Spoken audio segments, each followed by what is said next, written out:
সবাইকে স্বাগত আমাদের আজকের এই নতুন এক্সপ্লেনারে। আজ আমরা এমন একটা বিষয় নিয়ে কথা বলবো যা আমাদের সবার জীবনের সাথে গভীরভাবে জড়িয়ে আছে, আর তা হলো রক্তদান। আজ আমরা গভীরভাবে জানার চেষ্টা করব কেন রক্তদান আসলেই একটা অমূল্য কাজ, আর কিভাবে এটা আমাদের সমাজ ও মানুষের জীবনে একটা বিশাল প্রভাব ফেলে। বিজ্ঞান আজ কত এগিয়ে গেছে, তাই না? কিন্তু তারপরও এই একটা জায়গায় এসে আমরা এখনও একে অপরের ওপর পুরোপুরি নির্ভরশীল। শুরুতেই একটা বিষয় একটু ভেবে দেখুন তো, আজকের দিনে চিকিৎসা বিজ্ঞান কত উন্নত, ল্যাবে কত জটিল সব ওষুধ তৈরি হচ্ছে, এমনকি কৃত্রিম অঙ্গ প্রত্যঙ্গ পর্যন্ত বানানো যাচ্ছে। কিন্তু মানুষের বেঁচে থাকার জন্য সবচেয়ে জরুরি যে জিনিসটা, রক্ত, সেটা আজও পৃথিবীর কোনো ল্যাবরেটরি বা কারখানায় তৈরি করা সম্ভব হয়নি। কেন বলুন তো? এই ছোট্ট একটা প্রশ্নই কিন্তু আমাদের মনে করিয়ে দেয় যে বেঁচে থাকার জন্য মানুষ হিসেবে মানুষের ওপর আমাদের নির্ভরতা ঠিক কতটা গভীর।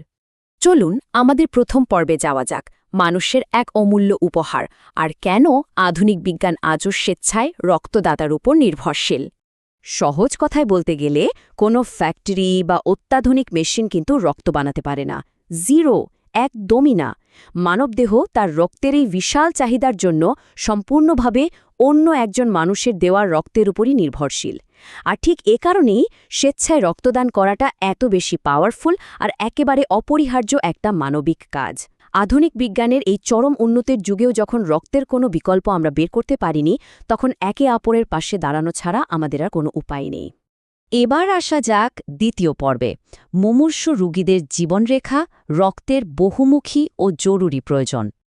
এই রক্তের প্রয়োজনটা আসলে কতটা জরুরি তা বুঝতে হলে কিছু নির্দিষ্ট পরিস্থিতির কথা ভাবতে হবে। ধরুন, হঠাৎ ঘটে যাওয়া কোনো ইমার্জেন্সি, একটা মারাত্মক সড়ক দুর্ঘটনা ঘটল, বা খুব বড় কোনো অপারেশন চলছে। তখন কিন্তু 1 সেকেন্ডও নষ্ট করার মতো সময় থাকে না, প্রচুর রক্তক্ষরণ হতে থাকে। আবার সন্তান জন্মদানের সময় মায়েদের যদি কোনো প্রসবকালীন জটিলতা দেখা দেয়, তখন এই আগে থেকে সংগ্রহ করে রাখা রক্তটাই হয়ে ওঠে জীবন বাঁচানোর একমাত্র উপায়। এখানে একটা দারুণ কন্ট্রাস্ট বা পার্থক্য আছে। একদিকে আমাদের সেই হঠাৎ করে আসা ইমার্জেন্সিগুলো, যেমন দুর্ঘটনা বা অপারেশন, যেখানে একদম সাথে সাথে ব্যবস্থা নিতে হয়। অন্যদিকে রয়েছে কিছু দীর্ঘমেয়াদী সমস্যা, যেখানে ব্লাড ব্যাংকের ওপর একটা নিয়মিত রুটিন মাফিক নির্ভরতা তৈরি হয়। এই দুই ধরনের চাহিদাই কিন্তু আমাদের বারবার মনে করিয়ে দেয় যে রক্তের প্রয়োজন কখনোই শেষ হওয়ার নয়। যাদের থ্যালাসেমিয়া, ক্যান্সার বা হিমোফিলিয়ার মতো দীর্ঘমেয়াদী অসুস্থতা আছে, তাদের কথা একবার ভাবুন।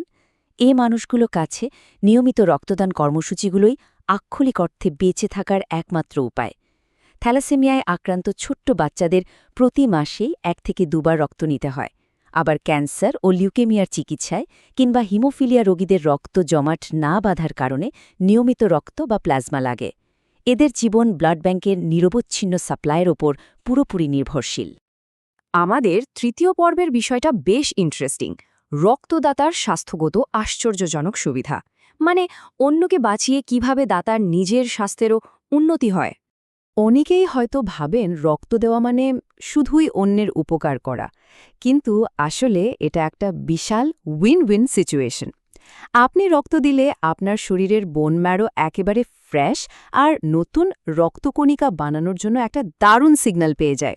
শরীরে আয়রনের ব্যালেন্স ঠিক থাকে, যা হার্ট অ্যাটাক আর স্ট্রোকের ঝুঁকি অনেক কমিয়ে দেয়। এমনকি বেশ কিছু ক্যালোরিও বার্ন হয়, যা ওজন কন্ট্রোলে সাহায্য করে। আর সবচেয়ে বড় সুবিধা কি জানেন? রক্ত দেওয়ার আগে আপনার hepatitis B, C, syphilis, HIV, এমনকি ম্যালেরিয়ার মতো মারাত্মক রোগ আছে কিনা তার একটা থরো চেকআপ একদম ফ্রিতে হয়ে যায়। আর শারীরিক এই সুবিধাগুলোর কথা না হয় বাদই দিলাম, একজন মুমূর্ষু মানুষের জীবন বাঁচানোর যে অনুভূতি, সেটা আসলে ভাষায় প্রকাশ করা কঠিন। এই যে একটা সামাজিক দায়বদ্ধতা আমরা পালন করছি, এর ফলে মনের ভেতরে যে একটা অদ্ভুত আর গভীর প্রশান্তি তৈরি হয়, তা বোধহয় পৃথিবীর অন্য কোনো কিছু থেকেই পাওয়া সম্ভব নয়। চলুন এবার আমাদের 4 নম্বর পর্বে যাওয়া যাক, সরবরাহ সমীকরণ, চলমান সময়ের হিসাব বোঝা। এই ব্লাড সাপ্লাইয়ের ক্ষেত্রে সবচেয়ে বড় লজিস্টিক্যাল চ্যালেঞ্জটা কি জানেন? এই যে রক্তের কথা আমরা বলছি, এর কিন্তু একটা এক্সপায়ারি ডেট আছে। ঘড়ির কাঁটা টিকটিক করতে থাকে, রক্ত কালেক্ট করে ফেলে রাখা যায় না, এটা মাত্র 35 থেকে 42 দিন পর্যন্ত জমিয়ে রাখা যায়। তার মানে হলো কোনো একটা বিশেষ দিনে সবাই মিলে প্রচুর রক্ত দিলে সাময়িকভাবে ব্লাড ব্যাংক হয়তো ভরে যাবে, কিন্তু দীর্ঘমেয়াদী ঘাটতি তাতে মিটবে না। আমাদের আসলে একটা কনস্ট্যান্ট ফ্লো দরকার। আর এই সাপ্লাই চেইনটা সেফলি মেনটেন করার জন্য একটা সুন্দর নিয়ম আছে। সুস্থ পুরুষরা চাইলে প্রতি ৩ মাস অন্তর আর নারীরা প্রতি ৪ মাস অন্তর অনায়াসে রক্ত দিতে পারেন। এই নিয়মটা মেনে চললে দাতারও কোনো ক্ষতি হয় না, আবার ব্লাড ব্যাঙ্কগুলোতেও রক্তের একটা দারুণ ব্যালেন্স বজায় থাকে। এবার আমাদের আজকের এক্সপ্লেনারের শেষ পর্ব, তথ্য, যোগ্যতা এবং প্রভাব।